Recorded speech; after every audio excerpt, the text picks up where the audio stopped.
karena memang dia bintang tamu memang. Habis sudah. Ini sibuk sekali kayaknya. Oh, sibuk sekali memang. Memang habis. Halo, sebentar brother, nanti telepon lagi. Ada apa? Ini lagi ada acara podcast gitu. Selesai ini. Ya, lagi di mana? Ntar aku balik kok. Oke, brotherku. Selesai. Siap. Yuk. Selesai. Oke. Memang kakak dapat sibuk sekali. Matiin aja ya. Iya, tak apa, lempar di dinding. Mati.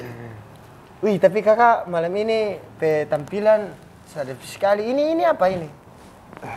Simbol. Oh, simbol. Ini rompi. Rompi ya? Ini rompi. Presiden Nomads Indonesia. NFFN Mates Not Forgotten RIP. Ini arti apa ini? Mana? Yang ini. Ini siapa yang meninggal. Jadi memori. Yang meninggal semuanya di sini. Oh. Nomads ini apa? Nomads ini MC. MC. Motorcycle. Oh. Bukan geng motor kayak di Jakarta, begal, bukan. Oh. Ini dia di Bali. Seluruh dunia, worldwide. Oh, seluruh dunia ternyata. Tapi ini ada di Bali nih. Di Bali ada. Oh, kakak salah satu dari. Saya nasional presidennya.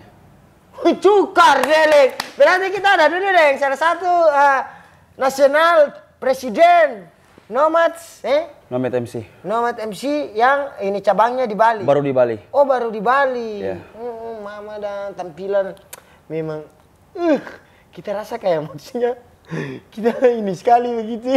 Kita kaget tuh ternyata ini adalah salah satu presiden Nomads. Nomads kan Nomads? Nomads itu apa kakak? Ada dia punya kepanjangan begitu. Nomad MC dari pertama bikin dari bos besar dari Australia, worldwide presidennya Nomad. Kalau Nomad diartiin bahasa Indonesia penjelajah. Kayak musafir lah kemana-mana Nomad itu. Cuma kalau yang NFFN artinya Nomad forever nomads. Jadi kalau bahasa Indonesianya Nomad selama-lamanya nomads. Sampai mati kita jadi nomads. Jadi mereka itu di motorcycle di atas 1000. Oh, 1000 cc. Di atas 1000 cc. Oh, di atas 1000 cc. Kalau di bawah 1000 belum bisa dibilang MC. Oh. Berarti itu motor-motor apa itu tuh? Harley. Harley. Berarti motor-motor yang besar tuh. Yang lain juga bisa ikut kalau nggak ada motor besar. Yang penting naked. Kan budaya kita di luar negeri beda.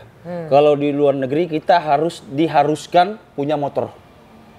Kalau karena kita buka di Indonesia, karena di Indonesia kan beda cara hidupnya juga. Jadi di Indonesia dia boleh ikut motor chopper tapi naked, not sport bike. 600 cc, yang penting naked. Chopper. Iya, chopper. Tapi sebelum kita mau bertanya-bertanya, kakak belum perkenalkan kakak punya nama. Nama saya Stanley, tapi nama asli sebenarnya Franz Kalter Waliwangko. Tapi saya tidak pernah pakai Waliwangko karena ibu saya Waliwangko, orang Manado. Oh, Manado. Ya, ibu Manado. Papa? Secret lah, campuran dari Kalimantan. Oh, campuran dari Kalimantan. Ya. Lahir besar di Kalimantan. Oh, berarti kakak lahir besarnya di Kalimantan. Bisa dibilang begitu. Bisa dibilang begitu. Merantau ke Bali? Merantau ke Bali umur 14 tahun. Mama. Dari Kalimantan kakak merantau di Bali dari 14 tahun, bayangkan itu kayaknya baru belajar baru ini apa? Kincing baru lurus tuh. Baca tulis nggak bisa, bahasa Inggris nggak bisa. Oh. Dari umur 14 tahun pertengahan 2005, habis bom Bali 2. Oh, habis bom Bali 2. Ya. Tapi berarti pas bom Bali itu kakak di Bali? Enggak di Bali, kalau di Bali mungkin sudah mati. Iya, alhamdulillah. Habis bom Bali 2. Oh, berarti kakak di Bali itu merantau di Bali 14 tahun? Umur 14 tahun. Umur 14 tahun. Dari Kalimantan itu kakak sendiri apa? Sendiri, naik kapal. Terus? 2 hari 2 malam dari pelabuhan Semayang Balikpapan, stopnya kapalnya di Pelabuhan Tanjung Perak, Surabaya. naik mobil ke terminal Bumburasi. Dari terminal Bumburasi naik bis selama 12 jam itu tidak punya KTP, jadi harus ada pemeriksaan KTP di Gilimanuk. Kakak di umur 14 tahun, maksudnya kita 14 tahun waktu itu juga masih takut untuk bajang sendiri. Tapi kenapa waktu itu kakak memilih ini dengan umur 14 tahun kakak ke Bali? Hidup susah. Orang tua punya anak banyak. Terus? Sudah ditinggal bapak dari lahir saya kan. Jadi umur masih 8 bulan dalam perut, bapak sudah mati dibunuh orang. Ceritanya seperti itu. Ibu punya anak banyak. Saya sempat dikasih sama orang 2 kali, nama saya sempat diganti juga.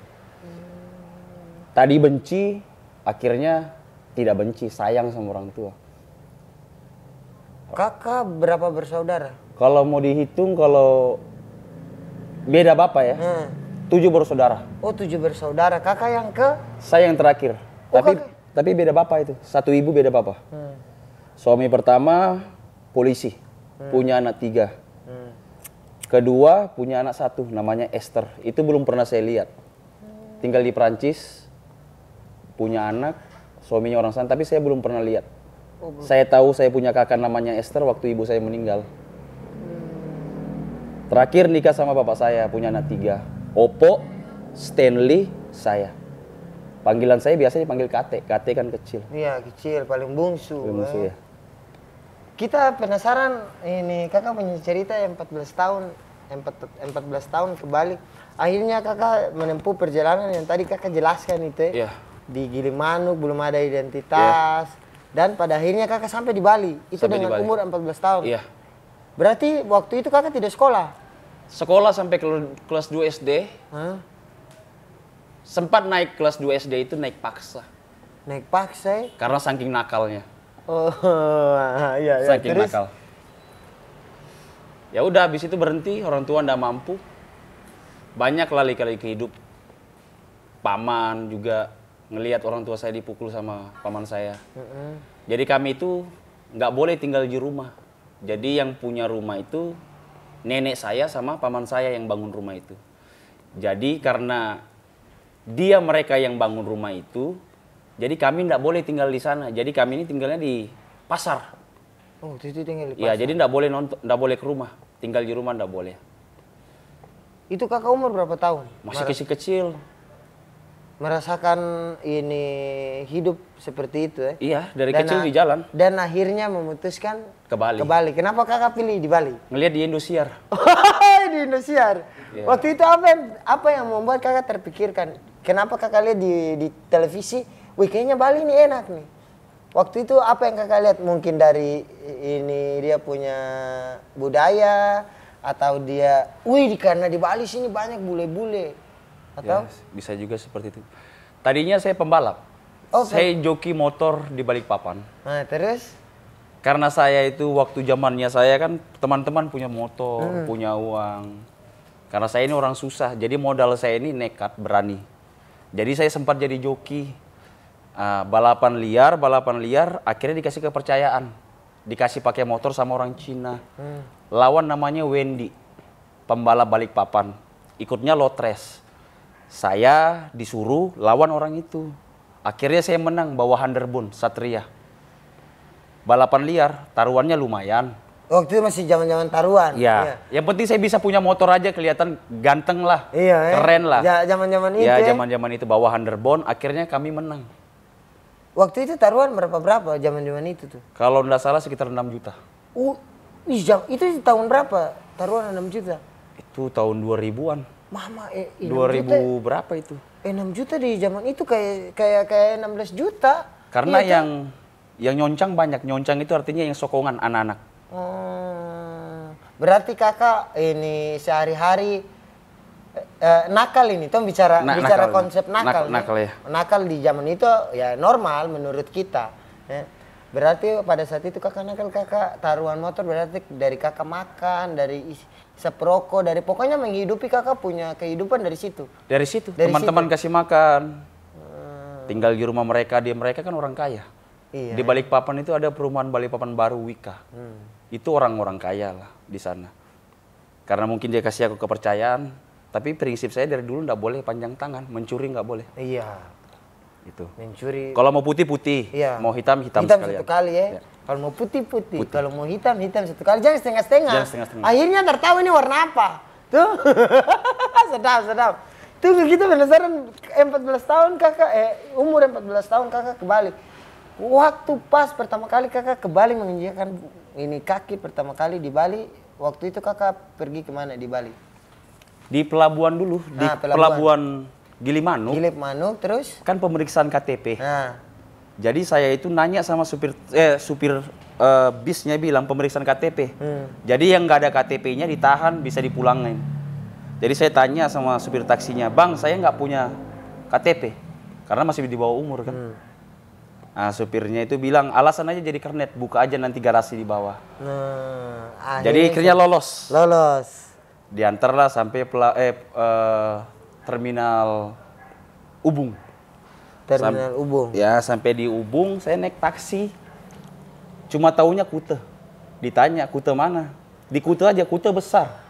Antar aja di Kute, diantarlah di Kute. Antar di Kute. Waktu itu kakak tinggal di? Di bawah kolong lifeguard. Selama 2 minggu lebih makannya kerupuk.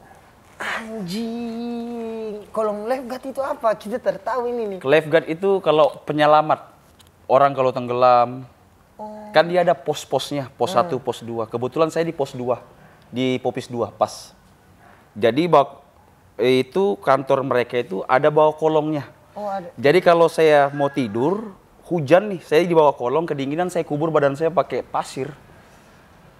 Dan itu tidak segampang itu juga. Setiap malam ada razia Kipem. Jadi walaupun punya KTP harus punya Kipem selama 3 bulan.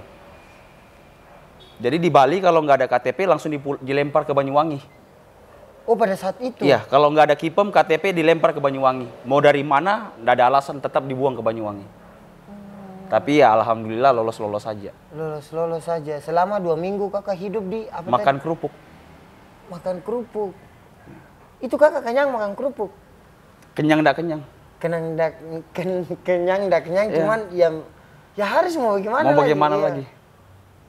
Terus waktu itu kakak dapat uang dari mana maksudnya? Jadi selama 2 minggu ada teman bantu. Teman. Kerjalah kami di pantai. Bahasa Inggris nggak bisa, yang saya tahu cuma yes sama no aja. Yes sama no? Ya. Kerjalah kami di pantai. Di pantai saya kerja, seminggu dapat uang. Dikasih uang 150, suruh ngekos. Di belakang Sike Garden itu ada namanya Gang Becek, tapi kalau sekarang sudah nggak ada. Gang Becek itu harganya kos-kosannya 150, mungkin kamar mandi lebih besar. Jadi kalau hujan, ya udah banjir. Namanya aja Gang Becek 150. Nggak punya bantal, jadi botol aqua diisi air, jadiin bantal.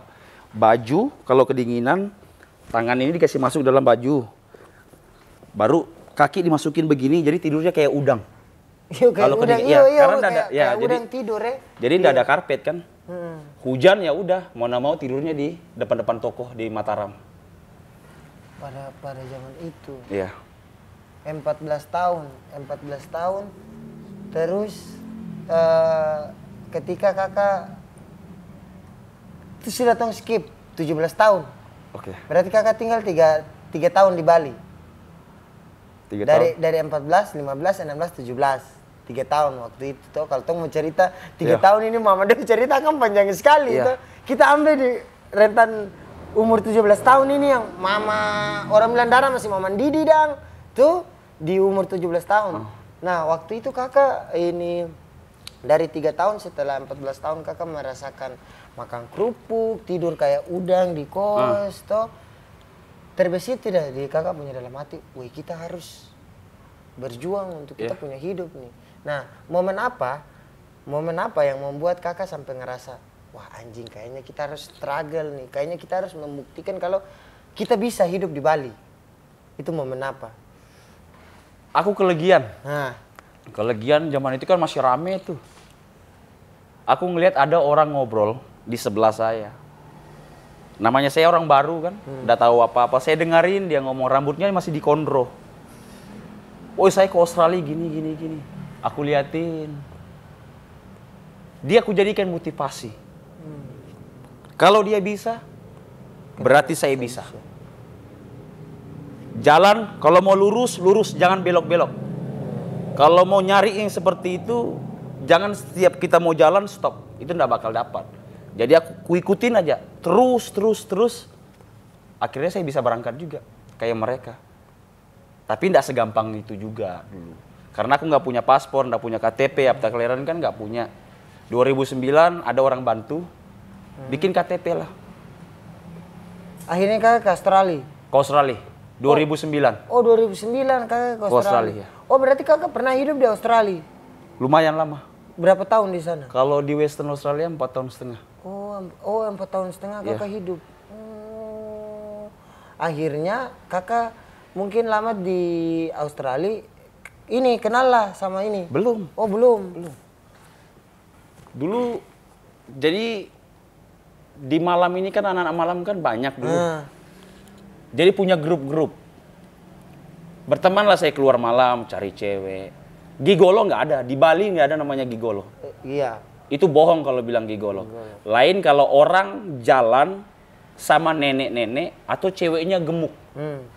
Ah itu berarti dia cari uang. Kalau kayak kita ini nggak mau yang carinya seperti itu. Nyarinya yang enak dibawa, bisa dibawa jalan, bisa dipegang. Iya. Terus. Ah, setiap malam dapatlah pacar. Berangkat ke Australia, tapi masih playboy. Dulu nyari cewek lokal susah, nggak ada yang mau karena miskin. Iya kan? Siapa yang mau? Iya betul. Miskin siapa yang mau? Iya. Nggak sekolah. Masih dilihat dari cover ini. Cover? Iya. Si by cover lah. Everyone. Iya. Terus? Jadi dapat cewek bule cantik-cantik. Jadi ngelihat lokal biasa. Jadi ngelihat lokal nih, ih cantik. Cukup bilang cantik aja. Dia mau sombong sama kita nggak bisa mau sombong sama kita. Karena kita bawa yang lebih cantik dari dia. Iya. Terus.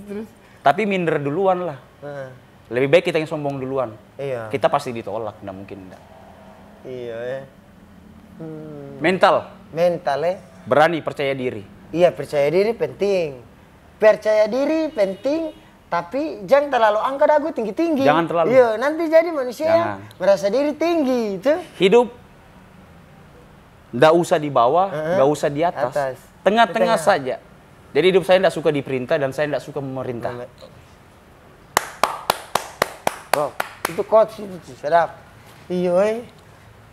Berarti kakak hidup di Australia selama di Perth, di Western Australia 4 tahun setengah. 4 tahun setengah. Di sana kakak kerja apa waktu itu? Aku bawa forklift. Jadi aku nggak pernah bawa mobil. Nggak bisa bawa mobil, cawunya cuma motor aja. Saya jelajarin sama mantan pacar saya. Mantan pacar saya punya kakak. Dikasihlah kerjaan di tempat dia. Jadi saya jelajarin hanya 30 menit saya bisa bawa mesin berat itu. Seterusnya saya bawa. Karena saya kan orang Indonesia rajin kerja tuh. 9 jam kerja. Iya. Cuma cabut kayu, kumpul kayunya, di-wrapping, diangkat pakai forklift, dipindahin. 1 jam $37.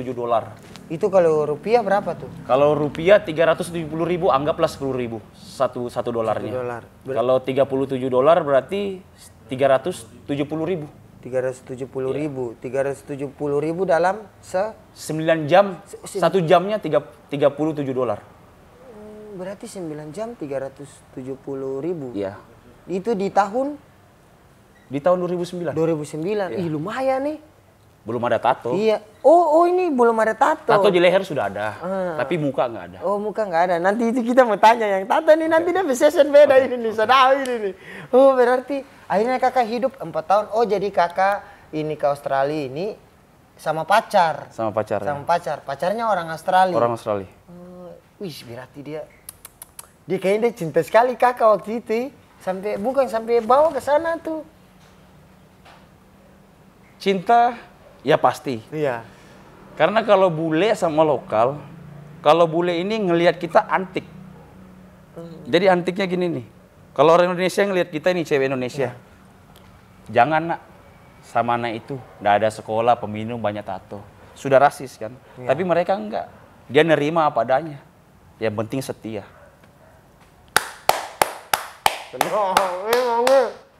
Iya, yang penting setia. Setia. Betul, karena kalau setia ya apapun akan sama-sama. Sadis memang. Kok ini antara setia, padahal ada semua. Tuh, memang berarti kesetiaan itu sangat penting, bukan hanya di Bukan hanya berpacaran. bukan pacaran aja. Tapi ketika kita punya hubungan kayak saya dengan kakak punya satu hubungan yang mungkin pekerjaan atau di lingkungan apapun ya harus setia karena memang setia itu penting ya. Uang mah nomor 100. Kenyamanan. Iya. Kalau nyaman kan enak. Mau uang 10.000 pasti nyaman. Sedap. Memang kita mama dapat tumbuh habis-habis ini, dapat tumbuh habis-habis, ingat tuh. Uang tuh ke 100. Betul. Karena menurut kita ini ketika tidak nyaman, biar kenapa uang mau ada yang karung-karung lagi. Tapi kalau tidak ada ketenangan di dalam diri, ya sama saja. Buktinya tuh ada orang kaya nih, ada orang kaya yang numpuk uang di karung-karung tapi pikiran, sake, lever, stroke dan segala macam tuh. Itu terjadi sekarang dan itu relate di kehidupan sekarang. Makanya kita bilang saya sepakat dengan kakak punya bahasa kalau uang itu ke 100. Iyalah. Ya. Saya sepakat. Tong lanjut ini cerita sedapin. Tapi kakak pakai rokok dulu, mama.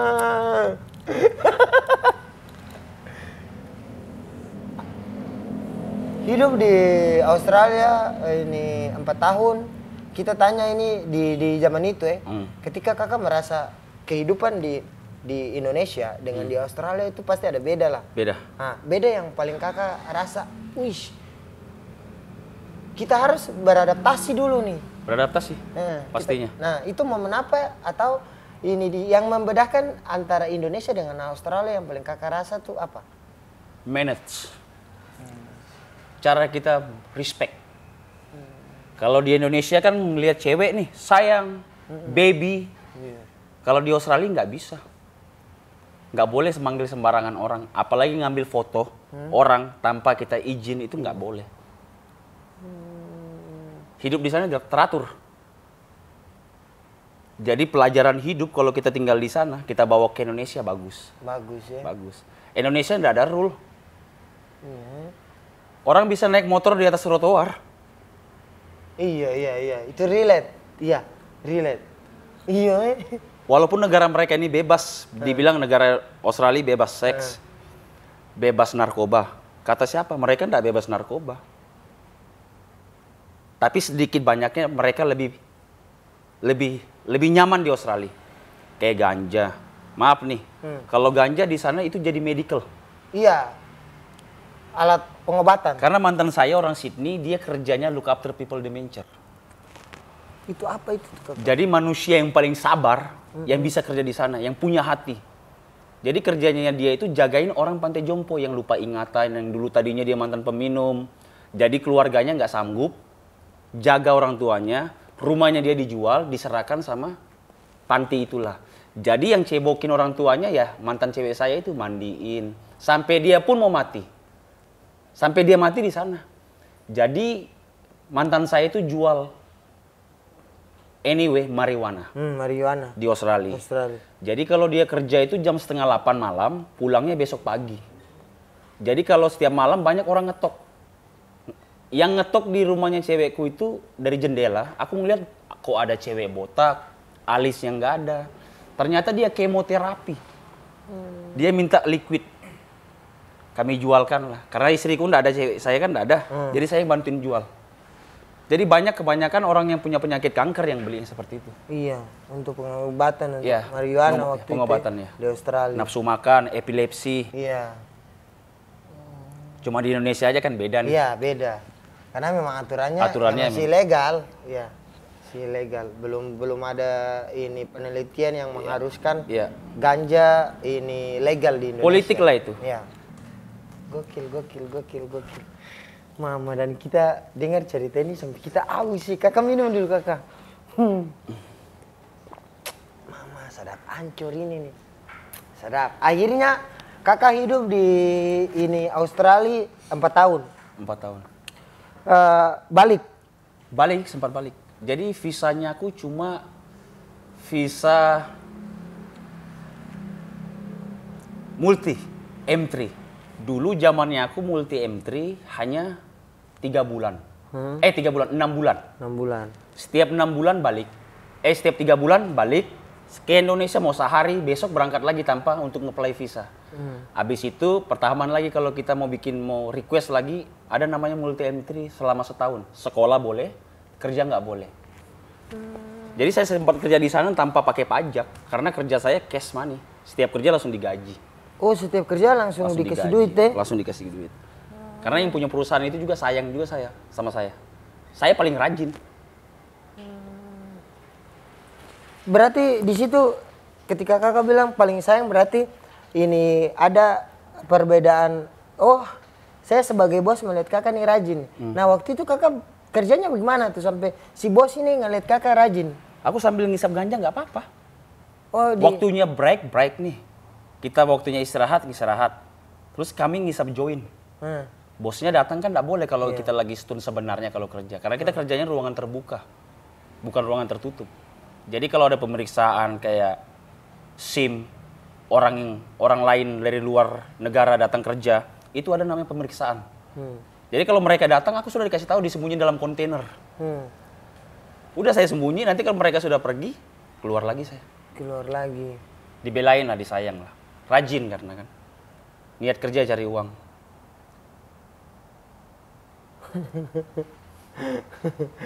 Sedap. Berarti kakak ini hidup di Australia 4 tahun. Balik ke Indonesia. Ke Bali ya. Memutuskan untuk kayaknya kita sudah tidak bisa melanjutkan kita punya hidup di Australia lagi.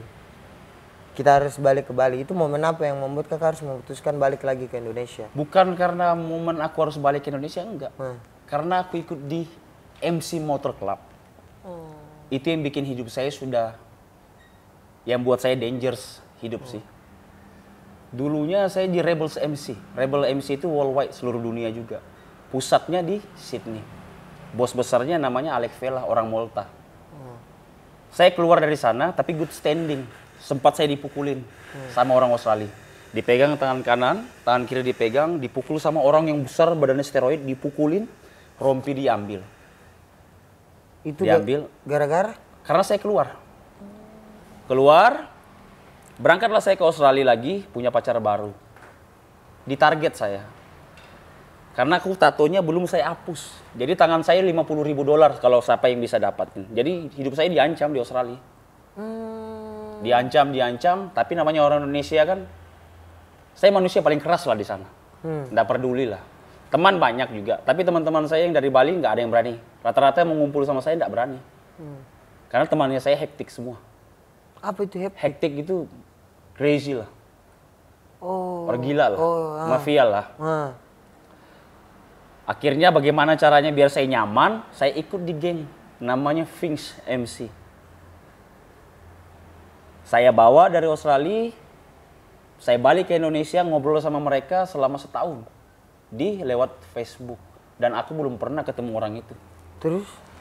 Akhirnya ditanya, kapan kamu berangkat ke Sydney? Nanti cewek saya bulan depan gajian.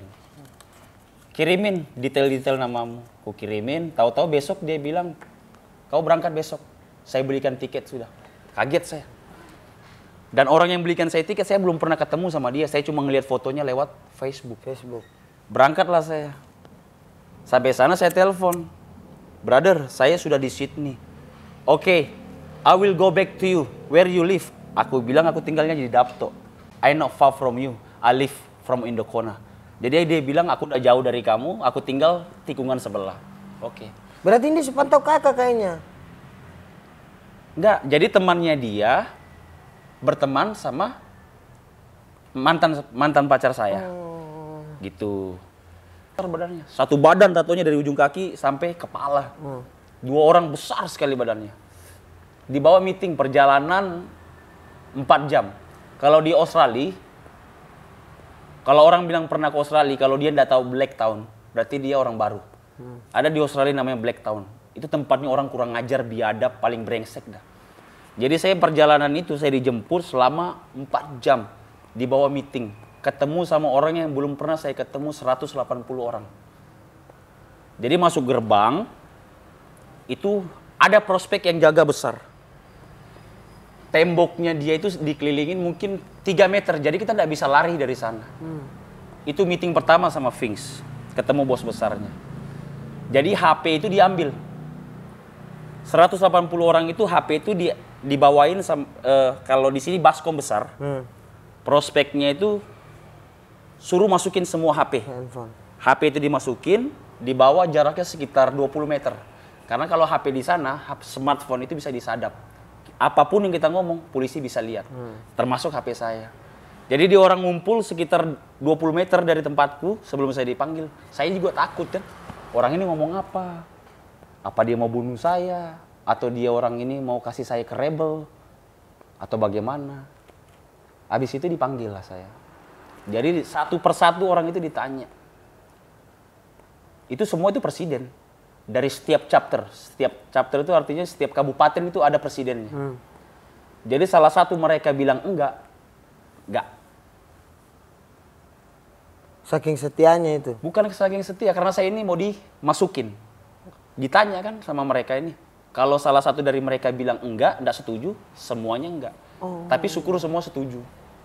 Semua bilang iya, kita buka di Indonesia. Tadinya dia nggak mau buka, disuruh aku di Galunggong chapter. Cuma aku mau buka di Indonesia. Di Indonesia.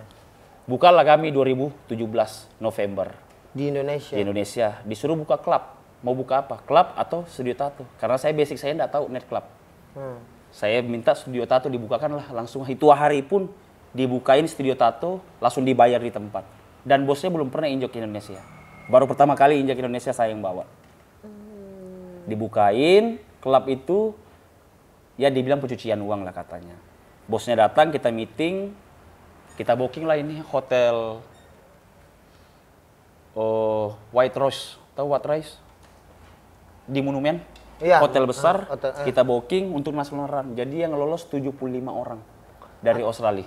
Anggota nih? Anggota, bos besarnya pertama datang, lolos. Kedua ditangkap sama imigrasi Indonesia. Teman saya si Troy ditahan juga, jadi 3 orang dilempar, dibuang, dideportasi. Masuk berita kan, pencucian uang, money laundry, geng bahaya dari Australia. Ya begitulah.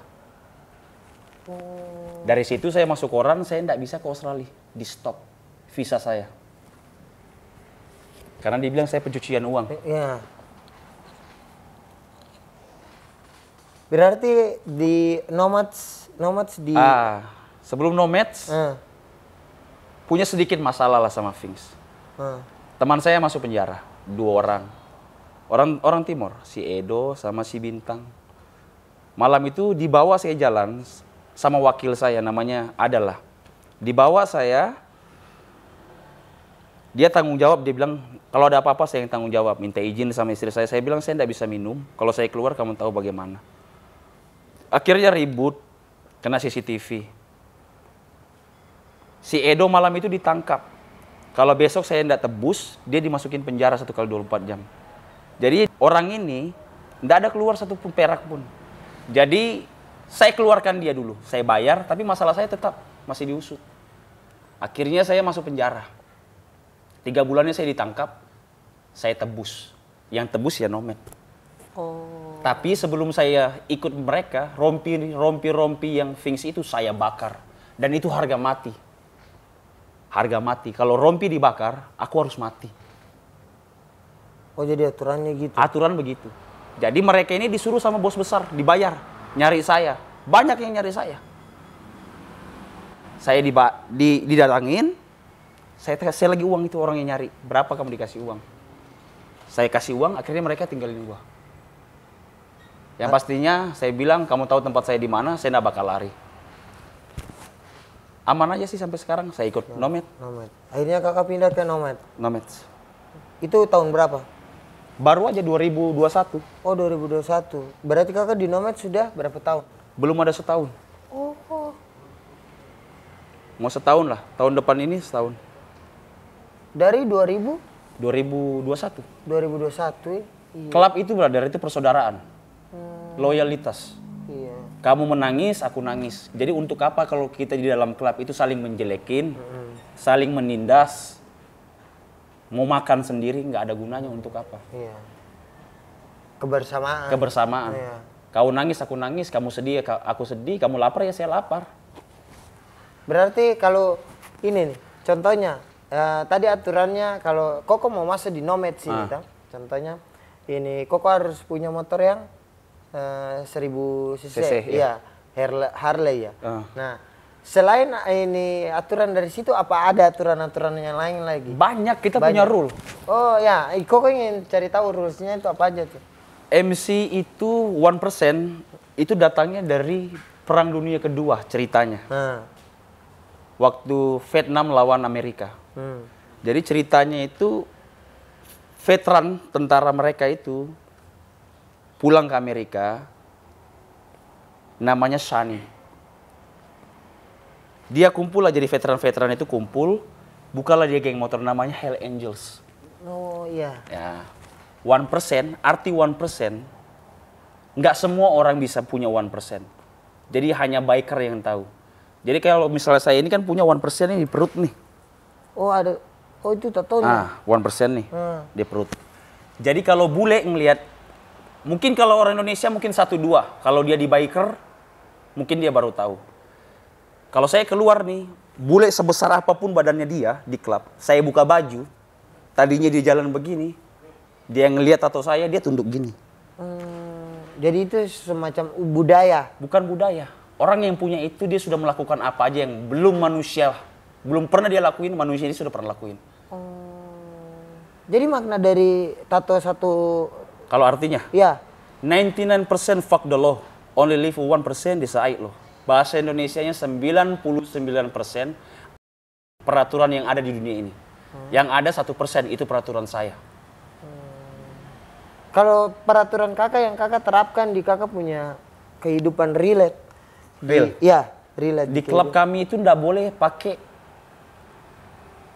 narkoba yang disuntik jangki. Kita ndak boleh pakai sabu. Selain itu, kayak daun boleh lah, kayak ganja. Itu kan obat. Mungkin boleh kalau di luar negeri, mereka jualan. Kalau di luar negeri. Karena kan kerja mereka. Human traffic, prostitusi, perdagangan senjata, narkoba. Mereka semua kan dari kokain semua. Waktu datang ke Indonesia, itu sudah kukat. Rule-nya sudah tidak bisa kita bikin. Karena beda negara. Beda aturan. Beda aturan. Dan dia harus ikutin budaya Indonesia. Indonesia NKRI harga mati lah. Tetap. Sudah cukup lah, 300 tahun lebih kita dijajah Belanda. Iya. Masa mau dijajah lagi sama yang lain? Iya. Gokil. Kita mau tanya kakak nih. Dari semua kakak punya cerita yang menurut kita itu sangat ekstrim. Dari mulai kakak 14 tahun di merantau dengan usia 14 tahun, akhirnya kakak ini punya perjalanan hidup yang kakak cerita tadi. Kita mau tanya kakak, menurut kakak ini hidup itu apa kak?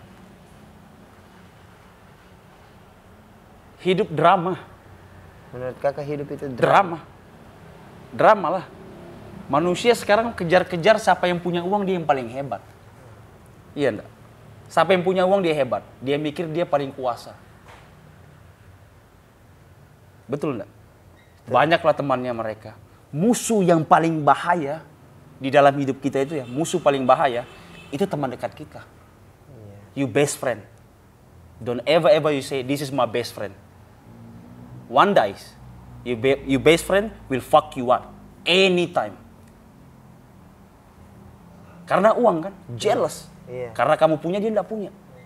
Uang dapat membuat kamu baik dan uang dapat membuat kamu menjadi tidak baik. Jelas lah. Iya. Kenapa saya bilang di klub, kalau di biker motor geng cycle, dia punya rule. Di situ kita bisa lihat yang mana betul brotherhood. Jadi di brotherhood itu tidak ada namanya best friend. Ya brother. Saudara. Dia tidak boleh nelpon istri saya tanpa sepengetahuan saya. Dia tidak boleh ganggu mantan pacar saya walaupun 10 tahun yang lalu. Terus dia pacaran nih. Tidak boleh. Oh itu tidak boleh di aturan. Tidak boleh. Ini rules. mantan saudara kita nggak boleh dipacarin. Iya, karena namanya saudara. Walaupun 10 tahun yang lalu nggak boleh. Iya, yang namanya saudara kan tidak boleh. Tidak memandang ini waktu. Iyalah. Iya, sampai mati. Sampai mati. Ya kalau nggak, ini kakak adalah saudara saya, ya saudara saya sampai mati. Iyalah. Mama dan jadi menurut kakak ini hidup itu adalah drama. Drama lah. Berarti secara tidak langsung sebenarnya orang hidup di dunia ini adalah tong bertamasi sebenarnya. Ya. Berarti kalau yang ini serius itu nanti di mana itu tuh? Serius hidup. Serius. Maksudnya serius gimana maksudnya? Ini kan bertamasya. Ini drama sebenarnya yang drama, dimainkan oleh torang sendiri. Nah, kalau yang seriusnya ini nanti di mana ini nih? Yang seriusnya kalau kita pulang. Iya.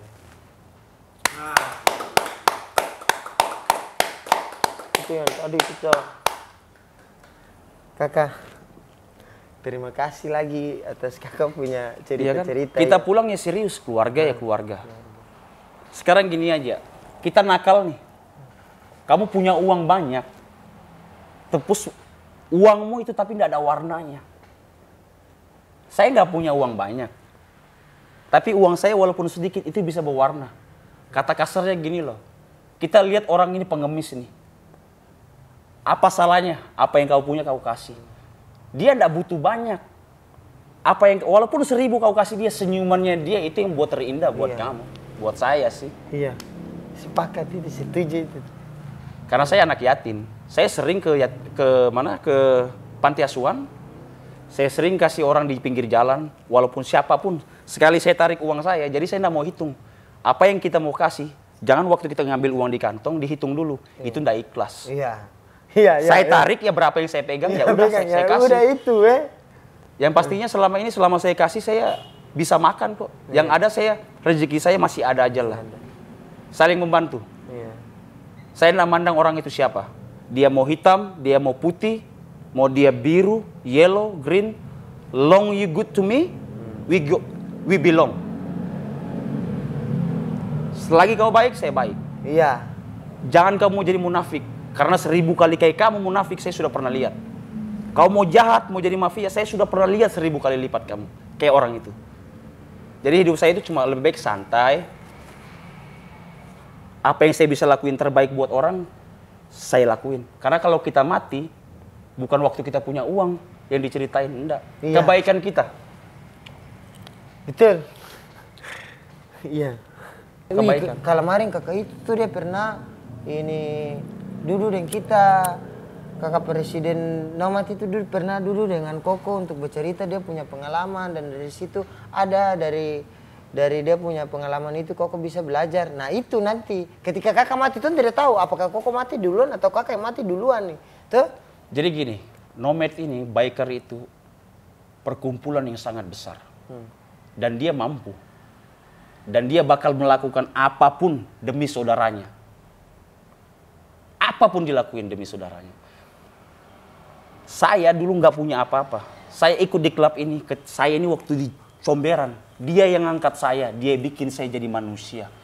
Dari manusia tidak dimanusiakan, tapi saya sekarang jadi manusia yang dimanusiawikan.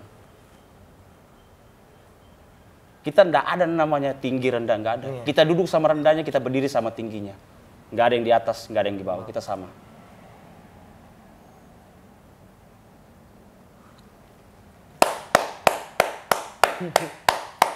Koko terima kasih dan selalu berkasih. Saya yang terima kasih diundang. Iya, Mama dan... Saya juga senang sama situ, lucu.